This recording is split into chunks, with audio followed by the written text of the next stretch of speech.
Okay, good morning, everyone. I hope you are doing fine. And as far as the assignments are concerned, many people have given already their assignments submitted, and I have checked quite a few of them. And I have also.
Okay, anyways, so we are back. There was some technical glitch, and I have just sorted it out, and we will be live again.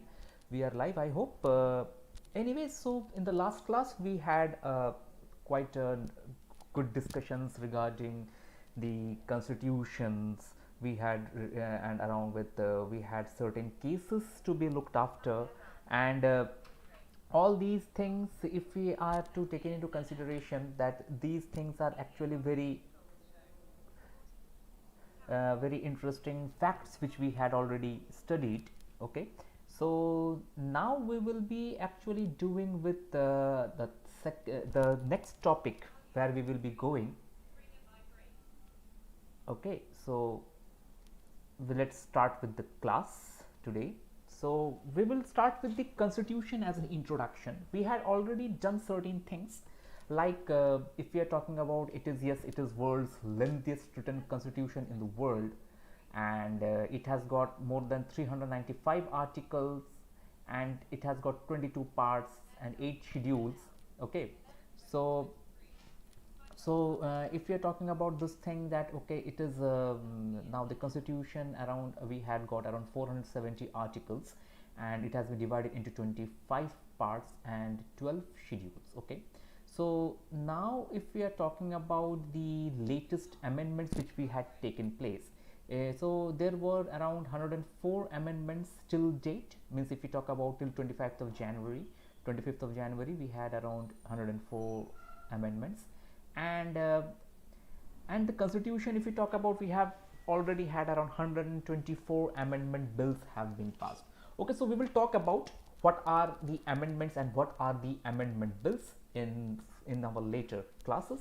So let's move on to the next slide. So just to give you an introduction, just like I said in our first class, even in our last semester, that our constitution, it is divided into various books. Okay, it is a book, it's a kind of a book, and it has got various chapters, and those chapters are named as parts of the constitution. So here we can see, I'm just bringing out my marker so that you can see basically. So if you're talking about this part, see, so part 1, if we talk about the part 1 of the constitution, deals with the union and its territory. That means what is our union, what is a territory, and all these things regarding our country, those laws are being written over here. Okay, next part, if we are talking about, it is the part 2, which is known as the citizenship. So who can be the citizen of India, that is here we can we actually look up for. Okay, so if you're talking about the citizens of India, so citizen, who can be the citizens of India, and what are the citizenship rules of our country, that are being mentioned in the part 2. So part 3 of the constitution deals with the fundamental rights. Okay, so if you're talking about the fundamental rights, So fundamental rights, for that we will be talking about in the part 3 of our constitution. Okay, I'm just changing my marker to some another color. I hope this color will do good. Okay. Okay, so fundamental rights. Next we are talking about DPSP, Directive Principles of State Policy. Then we have got fundamental duties in part 4A. So part 5 is the union of our constitution, part 6 is states, and all these you can see that we have got these kind of activities, or these are chapters which which can be which are actually written over here. Okay, so yes, so now if we are talking about the next part, so these are the various things and we will talk about these in our later classes. So just let me go back to the previous menu. So today we will be talking about the part 1 and part 2 of the constitution. Okay, so these are the two parts which we will cover in our today's lecture. Okay, so I am just moving on to the next part. Next slides. So yes, we have got elections, special provisions relating to certain classes, official languages is also being there. You must be knowing that yes, we have an official language, but mind it, we don't have any national language. Okay, we don't have any national language. It is our Hindi is our official language, not a national language. Just keep this in mind. Many people will be thinking that yes, Hindi is our national language, but no, the constitution has not given any provision for making a national language. Okay, so I am just talking about this official language. Then we will talk about the emergency provisions. There are miscellaneous things which cannot be has been compensated, or which cannot be marked in some chapters. So we have got a miscellaneous chapter. Then we have got the amendments of the constitution. These amendments in the first slide excuse me, in the first slide only I showed that we have around 104 constitutional amendment acts have been made and 124 amendment bills have been passed. Okay, so it may not be possible. That means if you're talking about how to make a law in a country, first in the parliament we have to introduce a law in the form of a bill. Okay, so in the form of a bill it has to be placed in the parliament. If this bill is being passed by both the houses and gets the assent of the president as well. So first it is, we are talking about Lok Sabha or Rajya Sabha. These two places we have got means we are making we are presenting the bill. There are debates going on. There has to be certain kind of things like we have means we have vote. If that bill gets passed by both the houses, then the bill goes to the president, and if president gives his assent, then only that particular bill becomes an act. Okay, that particular bill becomes an act. Okay, so next there are certain temporary provisions, and all we will talk about in our later classes. So now we move on to the first part, which deals with the union and its territory. So if you're talking about the union and its territory, so the article number 1 to article number 4, this is something which deals with the union and the territory. Okay, so article 1, the first and the foremost article of our Indian constitution, it describes India. And how it describes India? India, that is Bharat, as a union of states rather than the federation of states. Yes, I said in my last class, in the last lecture, that a difference between union and federation. So if you're talking about union of states means all the states are together. There are around 29 states in our country. So 29 states are united, and we have a central government, and that center takes care of the union of states, and we have common laws for the whole of the country. and that is what means meant by union of states. If we are talking about the federation of states, federation of state has to be, it is a different concept. It is about the concept of United States, which has got separate constitution for all the states.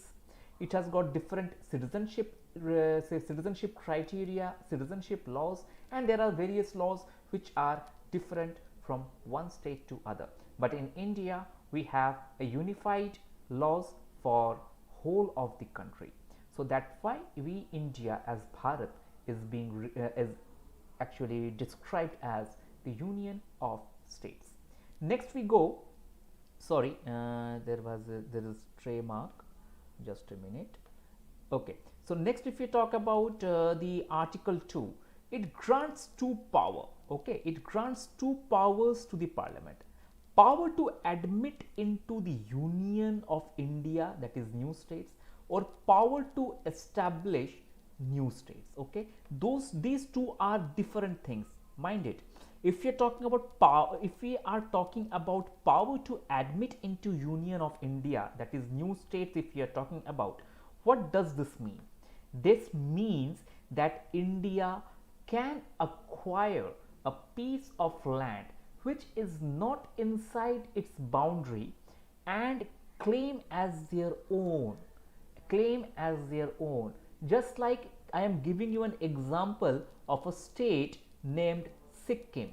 Okay, Sikkim, if we are talking about, Sikkim was never a part of our Indian Union when India got independence.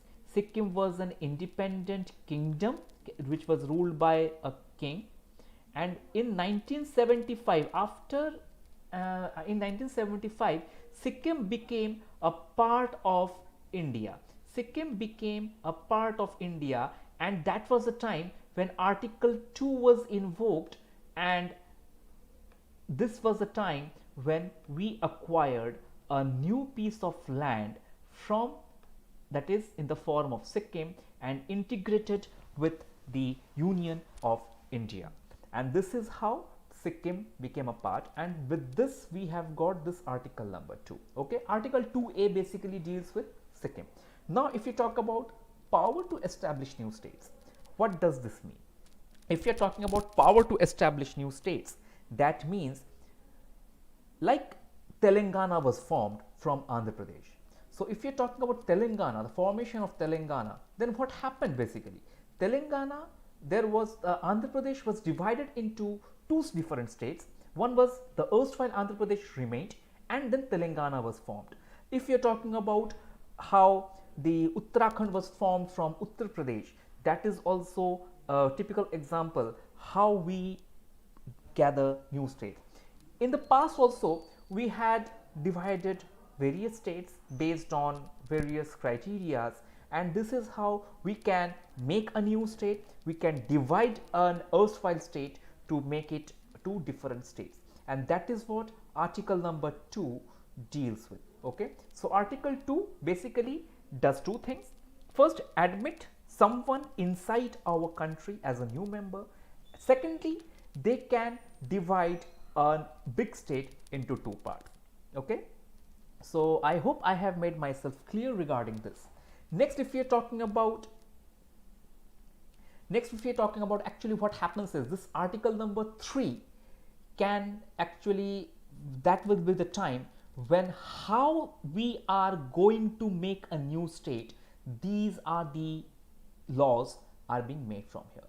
Like this, it will form a new state by separation of territory. Now I am telling you one thing. In article number 2, it grants the power to the parliament, but it cannot make a new state. For making a new state, we have to follow article number 3.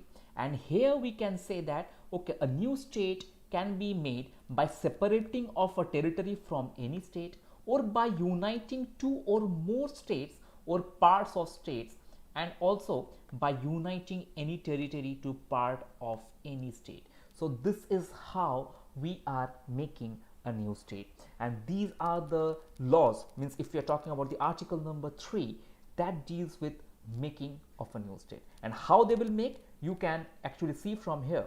It is separation from a territory, or by uniting two more territory, or uniting a territory from any other state and making it a part of any other territory. This is how we can do.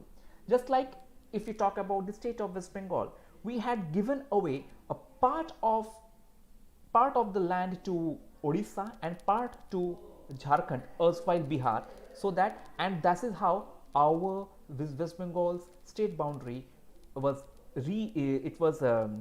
it had to be recreated. And this is how we see the point number 3, diminish the area of any state. Yes, this is how West Bengal's area got diminished, and Odisha's and Bihar, or erstwhile Bihar, now Jharkhand, their area got increased.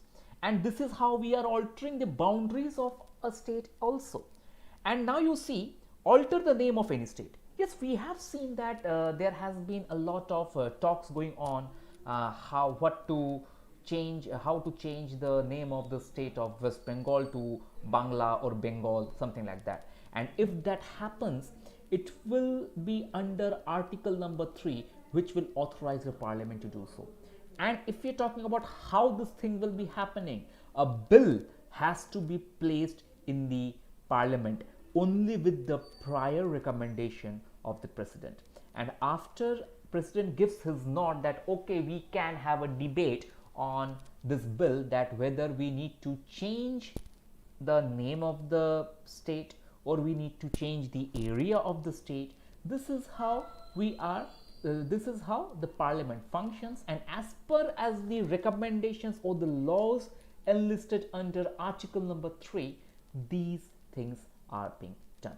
And after this, before recommending the bill to the parliament, the president has to refer the same to the state legislature. Like if you're talking about the name of West Bengal has to be changed, there will be a bill to the president. President will send it back to the state legislature, that is our West Bengal state's Vidhan Sabha. There, if they are ready for the change, then they can take back it to the parliament, and parliament can have a debate on it whether to change the name of the state or not. And in case of Bengal, yes, the Bengal has given the nod. The Bengal legislature, West Bengal legislature has given their nod to change the name. But what happened? The parliament did not give the nod. So that is the reason why that bill did not become an act, and that is the reason why the name of our West Bengal, the state of West Bengal, did not change till now. Even if you're talking about changing the name of a city, that also is being done under the article 3 of our Indian constitution. Okay, so let's move on to the next slide. Now we will talk about one important thing. Like article in the part 1 of our Indian constitution, it said that we can take up land from foreign territory and it can be incorporated in our territories. Like let us say I'm just drawing a figure. Suppose this is the area which is the area of India, and this is somewhat there is another, and this is the area. If you're talking about, this is a foreign territory. So now if this particular land needs to be incorporated inside our country, that can easily be done, and this is a region which can be incorporated in our country from this part 1 of the Indian constitution. But what happens is, we cannot give away any part of our land to the foreign country. Like if we have, you see what was the main criteria, means if you're talking about, this is known as the 100th Constitutional Amendment Act, and where we had exchanged our territories with Bangladesh. Okay, so it was the 119th Constitutional Amendment Bill, and it became the Constitution Amendment, with 100th Amendment Act of 2015. What happens is, this is a very interesting thing. What happens is, India and Bangladesh share a big boundary of 4096 kilometer land boundary, and this is the highest amongst with our neighbor with whom we share our boundary. But now if you see in this, along this boundary, there were a lot of people, like around 50,000 to 1 lakh people resided in this particular, which was known as the enclaves. And what happens is, suppose this is India, this is India, okay, this is India, okay, and this is the region of Bangladesh, okay, this is the region of Bangladesh. What happens is, there were certain small land pieces which were part of India, which lies in Bangladesh, and there were certain parts of Bangladesh which lied in India. So this is what the problem arose, okay, this is where we had the major problem. We can easily take back these lands from Bangladesh, but we cannot give these lands to Bangladesh. And that is the reason why in the last class also, when I said about certain things, so when I was talking about various acts, like if you are talking about the Berubari Union case, I said, so in the Berubari Union case also, it was mentioned that whenever we need to give or take away the land from any other country, then it has to be done through an amendment bill, and it should be comprised into an amendment act. Then only we can we can actually we can exchange the lands. So what happened is, that is the reason why we had to take help of this 100th amendment bill, 100th amendment act, where these chit mahals, it was known as the chit mahals, and or the Indo-Bangladeshi enclaves, and they were exchanged. So 102 Indian enclaves were inside Bangladesh, whereas 71 Bangladeshi enclaves were inside India, and this is how this land border agreement was done. And what happened is, those lands were acquired by India. The Bangladeshi land which were in India side were acquired by the Indians, and the Indian land on the Bangladeshi side, they were acquired by the Bangladesh. And the people were given an option that whether you want to go with India or Bangladesh, it depends upon you. Because earlier, if you are talking about, since the formation of Bangladesh, what happens is, since the formation of Bangladesh, what was the problem with these people? These people did not had any identity. They could not say whether we are the citizens of Bangladesh or whether we are the citizens of India. They were deprived of citizenship of both the countries, and they were deprived of their rights for each and every purpose. Like, they did not have any valid residential proof, and the children of these families, they could not be admitted to the school, because if we are talking about certain persons who said that I am an Indian, but I don't have any valid document whether I am a citizen of India, I cannot get admitted, or I cannot admitted to any school, I cannot get a job, a proper job. So this was the problem, and this problem was solved by passing this 100th Amendment Act. Okay, 100th Amendment Act, which was a historic land border agreement with India and Bangladesh. I hope I have made myself clear. If you have any kind of doubt, you can definitely drop me a text saying that sir, I am having problems in these topics. So I will be taking up on those topics in my next class, and we will have a discussion. So we will be having a doubt clearing session as well. So you can what you can do is, the CRs of the classes, I would request that please jot down the points. What are the problems which you are facing in this particular? Till now we had got 2 lectures, and this is my 3rd lecture. So based on the 3 lectures, if you are having any kind of doubt, then just give me a list of the doubts, so that I can address your doubts in our next class. Okay, so I will be also dropping you the text in your Telegram group, so that you can also act upon it. Okay, so next we will talk about the part 2, that is the citizenship of India. Who can be the citizen of India, who cannot be the citizen of India, how to get hold of the citizen of India. All these things we will discuss in this part 2 of our constitution. So now, first of all, let us define what is citizenship. Citizenship defines the relationship between the nation and the people who constitute the nation. That means what? A person is here what is the relationship of that person with the country he is living in, and because these are the people who make the nation. Okay, so these are the people who make a nation. So what is the relation between the people of the people with the nation? That is what citizenship is all about. Okay, this is defines the relation between the nation and the people. Okay, that means if we are staying in India, we are Indians. Okay, we are holding the passport of India. See, the passport is one of the most important thing which basically defines that whether you are a citizen of India when you are going outside India. Okay, if you're staying in India, we have got many proofs, documented proofs that we are the citizens of India.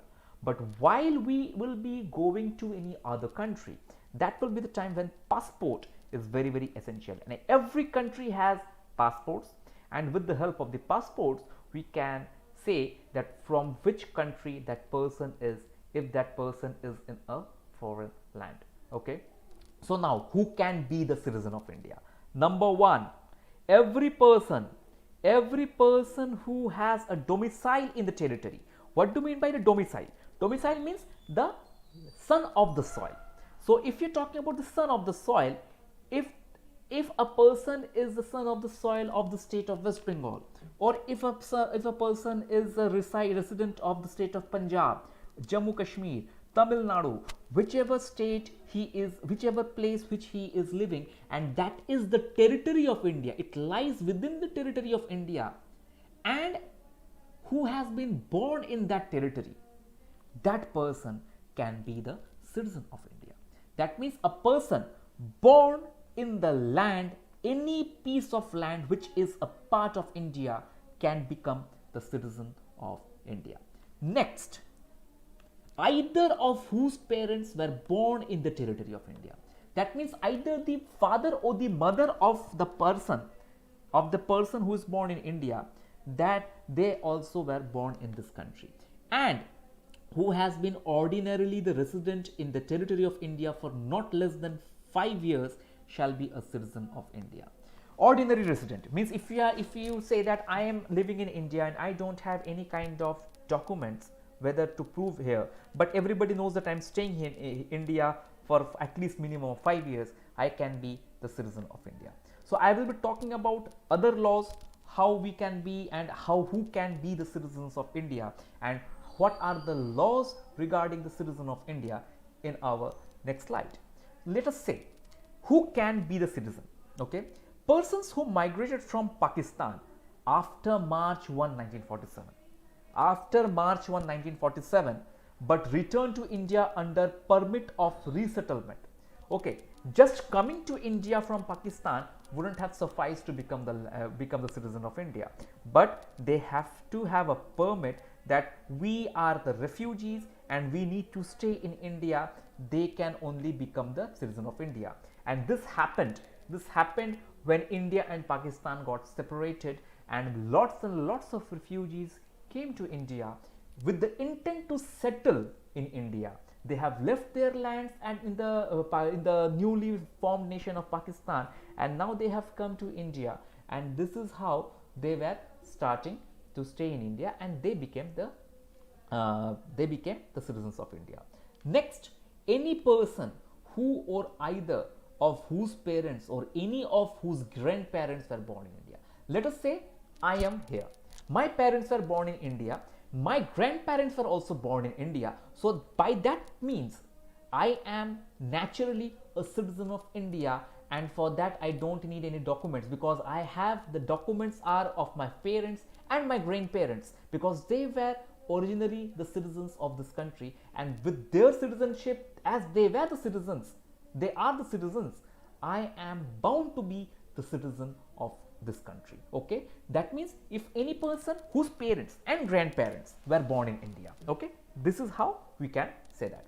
Okay, now persons who migrated to India from Pakistan before 19th July 1948. See, from 1st March of 1947 to 19th July 1948, those who have migrated from Pakistan to India and have been ordinarily residing in India with an intent of settling in India, they can become the they have become already they have become the citizens of India.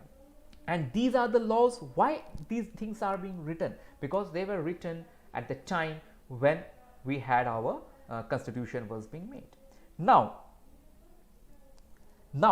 those who came from Pakistan on or after 19th July but and got themselves registered as citizens with a competent officer appointed for that purpose, they can also become a citizen of India. That means they are registering themselves. They are registering themselves so that they can become the citizens of India. And this is how we can see that, okay, these people who came from Pakistan after 19 July 1948, they have now come to India, got themselves registered as citizens, and they are staying in India. Okay. Now, when an Indian citizen voluntarily, consciously, knowing and without duress or undue influence or compulsion acquires citizens of any other country, his Indian citizenship is automatically terminated. Okay, that means what? If I am here, I go to a new country, let us say USA or England, wherever I go, and I take up the citizenship of that country's citizenship I am taking up. So automatically my rights as being the citizen of India gets terminated. So I am no longer the citizen of India if I take up citizenship of any other country, because the reason is we as an India's constitution does not allow dual citizenship. Okay, it does not allow dual citizenship. You cannot hold a passport of two countries at the same point of time. That is the reason why if we are acquiring a foreign citizenship, our Indian passport gets null and void. It is invalid and we are no more the citizen of India, and we do not enjoy the rights being the citizen of India. Okay. So now if we are talking about Citizenship Act of 1955. See, Citizenship Act 1955 has been amended quite some time, like in 1986, 1902, then it was amended in 2003 and 2005, and if we are talking about latest being in the year of 2019, when CAA, that is Citizenship Amendment Act of 2019, was also passed. Okay, so if we are talking about Citizenship Act of 2019, we will talk about that slowly, but before that, let us understand what are the ways or means by which we can become citizen of India. The first thing first, by birth. If you're talking about what are the 5 ways in which we can be the citizen of India, it is just an acronym. You can remember B I R D. Bird, you can very well remember bird with an extra N. Okay, BIRDN. So burden, you can remember BIRDN, burden. These are the 5 things by which we can say that a Indian citizen who can acquire the Indian citizenship. So now I am explaining one by one. By birth. If you're talking about by birth, any person born in India on or after 26th of January 1950 but before 1st of July 1987, that person can be a citizen of India by birth, irrespective of the nationality of his parents. His parents' nationality can be anything, but any person who has born in the land of India between January 26, 1950 but before July 1, 1987, they are the citizen of India by birth. Okay, by birth. Okay, so if you're talking about what about now there must be a question that what about the persons who were born after the 1st July 1987, just like we people are. We are the persons who have been born after the year of 1987, and majority of you guys were born after in the 90s and in the early 2000s. So what about you guys? How you can say that okay, I am a citizen of India, whether I am a citizen of India by birth, or about which of the five ways in which I can become a citizen of India? Yes, there is a rule written also for that. A person born in India on or after July 1, 1987 is considered as a citizen of India only if either of his parents are the citizen of India by birth. I hope I have made myself clear. It says that if either of our parents, either or both, my parents, my father and mother, if they were the citizen of India by birth, then I can easily say that okay, I am a citizen of this country also. Either of the parents, if either of my parents are citizen of India or were born in India, so I can claim that okay, I can be the citizen of India. Okay, because most of our parents were born between 26th of January 1950 and 1st of July 1987. Means all our parents were born in this particular time frame, and that is the reason why we are by default citizens of India, because our parents were the citizens by birth. But now there is a confusion because newer generations are coming in. So what about them? There are certain parents nowadays who were born after the year of 1987, right? There are certain new couples and new parents, and those who are having their kids, they were born after 1987. So there is a rule for them also. What is the rule written?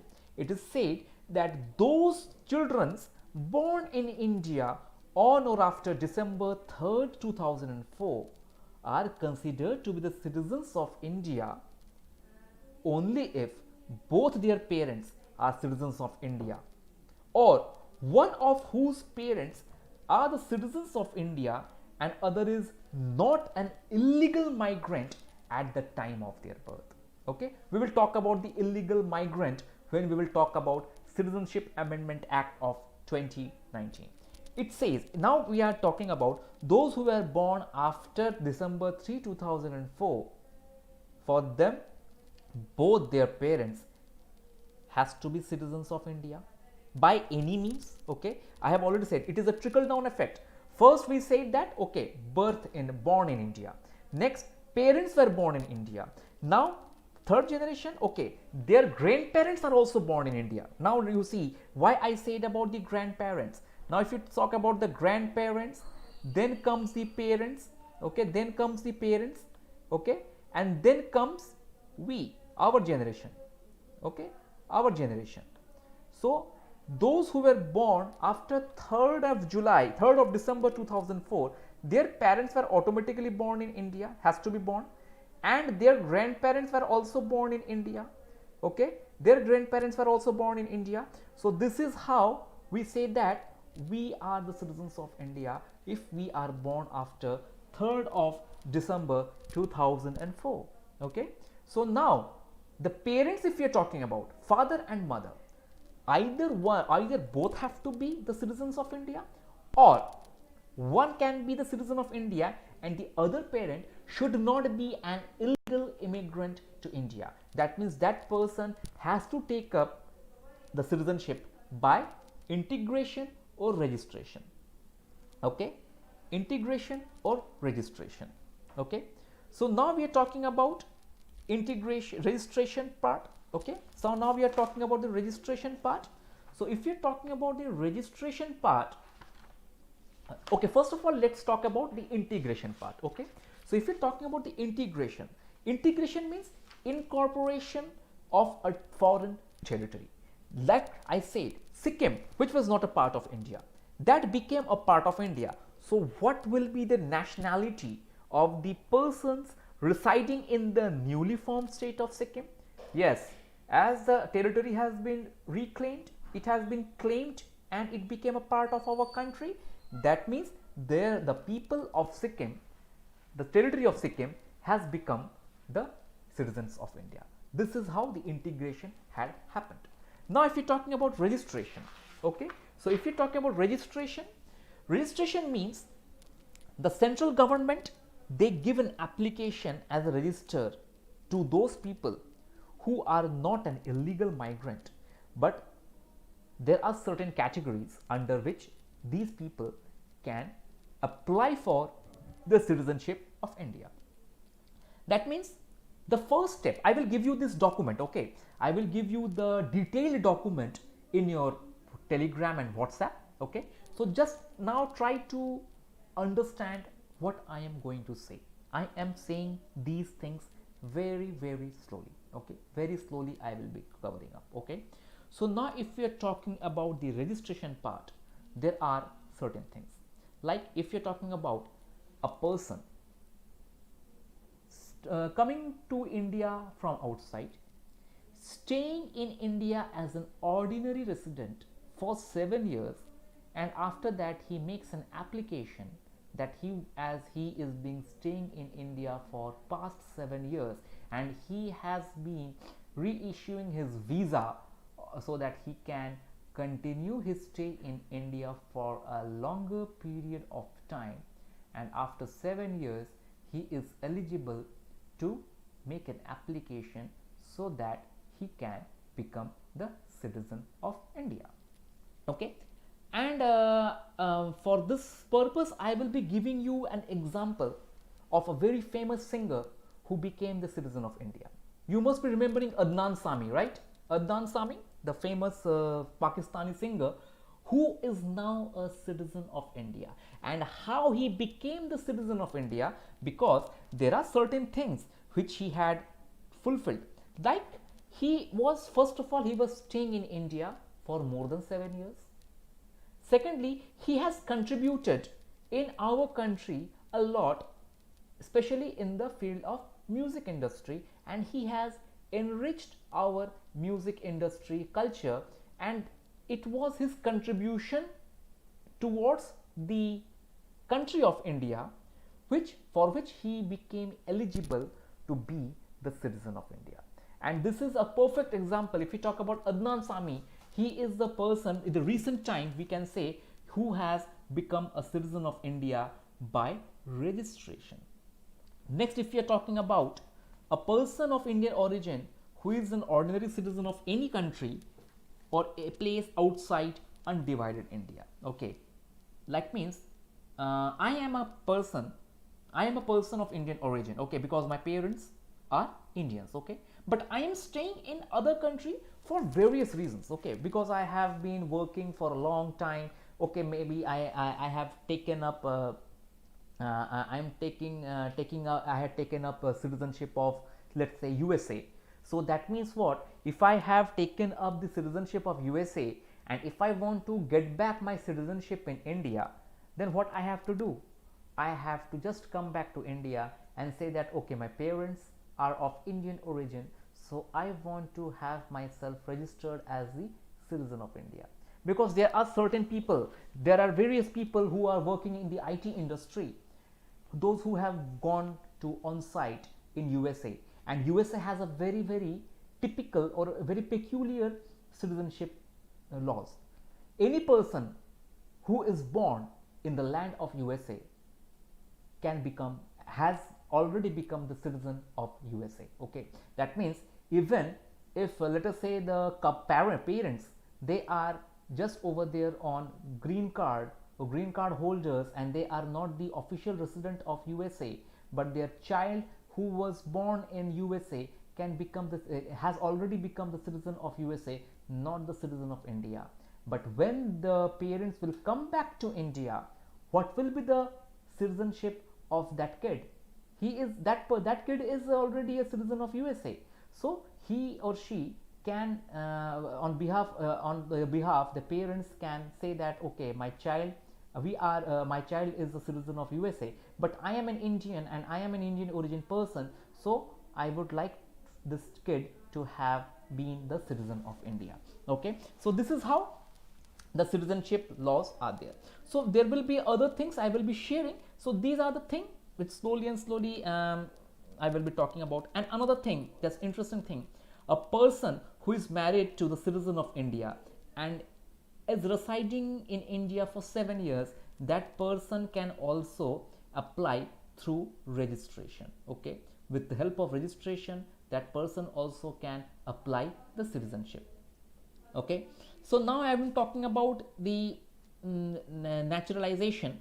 So if you talk about nationalization, these persons, I will be talking about these things, like if he is not a, like I'm talking about the central government, if we talk about, they give out applications. Okay, and that certificate says that okay, you can be the nationalized citizen of India, and if you are not an illegal migrant, if he poses certain qualification, like he is not a subject of any other country, where citizens of India are prevented from becoming subjects of citizenship.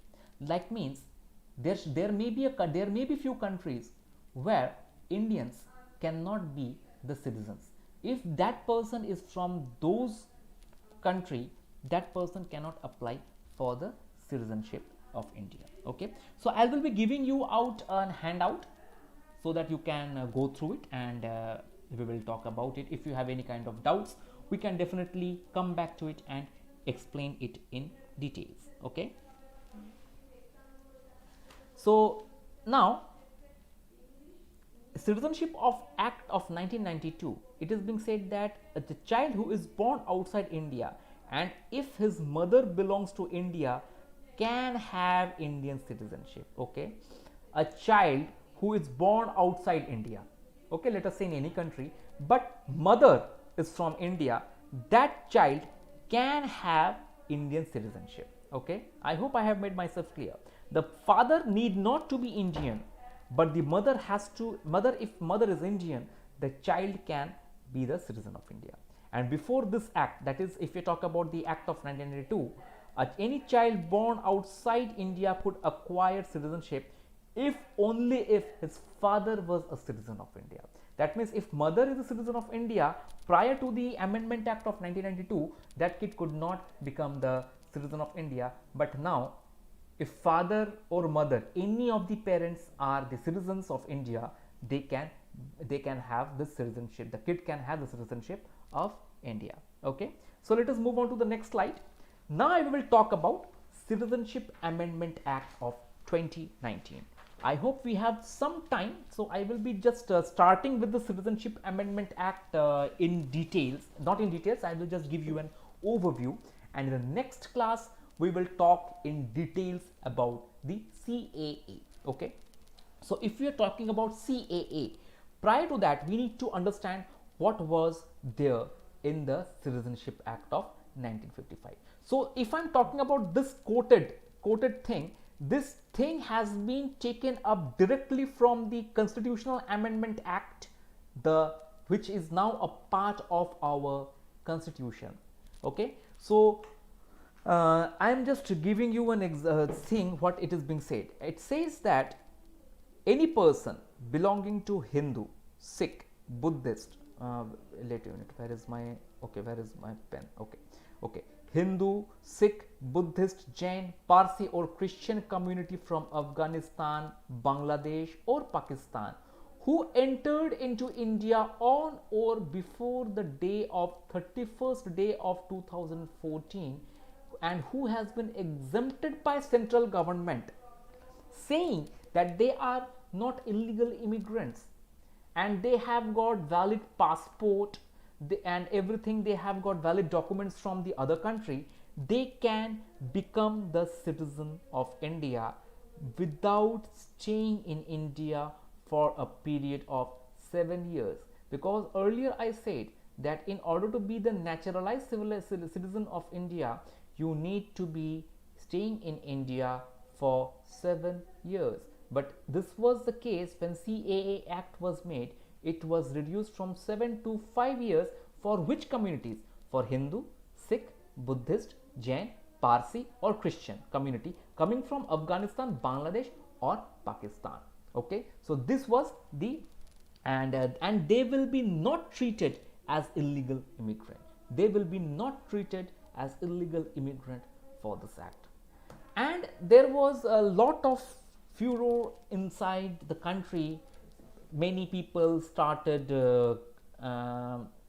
means protesting against the CAA and NRC also. We will talk about NRC also in our next class. So if you're talking about CAA, what happens is, many people say that basically if we're talking about first of all, we need to understand who are the illegal immigrants, means how we categorize illegal immigrants.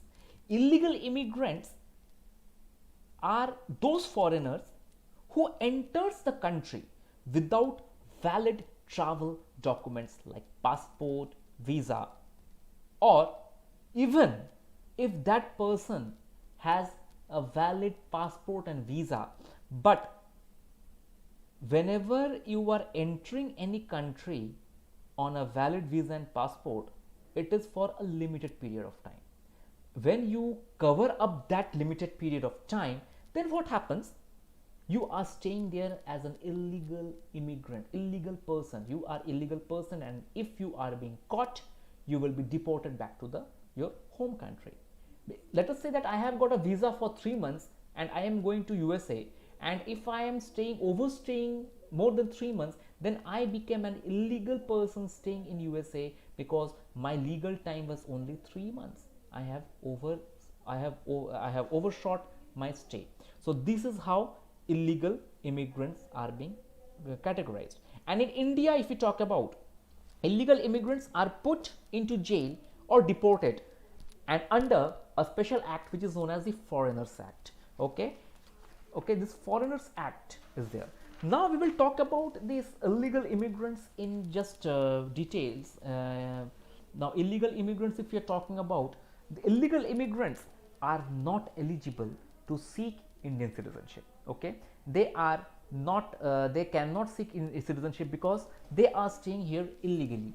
As I said, Adnan Sami, if we talk about, he always renewed his visa, he always renewed his passport, and that is how he stayed in India, and that was, he was staying legally. Okay, not illegally. He was not staying here illegally, he was staying legally, and that is how Adnan Sami got his citizenship. Okay, so now if we talk about, there will be many people who said that, who will be saying that, okay, it is kind of an injustice done to the Muslims. Yes, it is definitely, because it is being said that Hindus, Sikhs, Jains, Parsis, Christians who are facing religious persecutions in the state of Pakistan, Bangladesh and Afghanistan, who are majorly Islamic state, or means they are following Islam as a state religion, can acquire citizenship in our country, okay, with this CAA.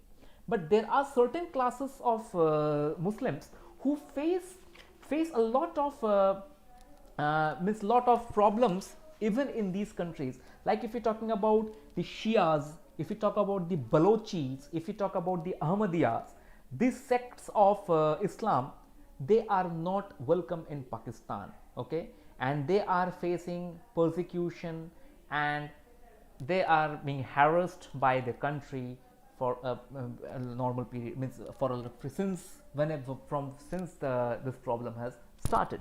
Okay, so this is are the things which are we needed to be addressed, and we will talk about all these things in our next class.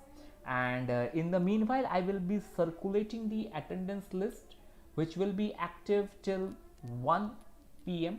So before that, you please give your attendance, and so that it can be marked up. Okay, so this is today we will be ending our class here, and I will be sending today's lecture and the next day's lecture in a single presentation format in our next class. And in the meanwhile, I will be sharing 2-3 documents with you people, from where you can get certain ideas regarding citizenship. Okay, so I will be giving you the handouts in your Telegram group, and at the same point of time, I will be, and I request you people to please join the Google Classroom, so that there also you can get the these documents. Okay, So today I will be stopping 5 minutes early because if I start speaking about CAA, I'll overshoot today's lecture. So I hope you people, today's class was, I understand this was a bit boring class, but at the same point of time, if you try to understand the nitty-gritties of this particular citizenship laws, trust me, this is one of the most interesting chapters which you will come across, because there are lots of interesting things which will slowly come out when you start studying in details. Okay, so today I will be stopping here.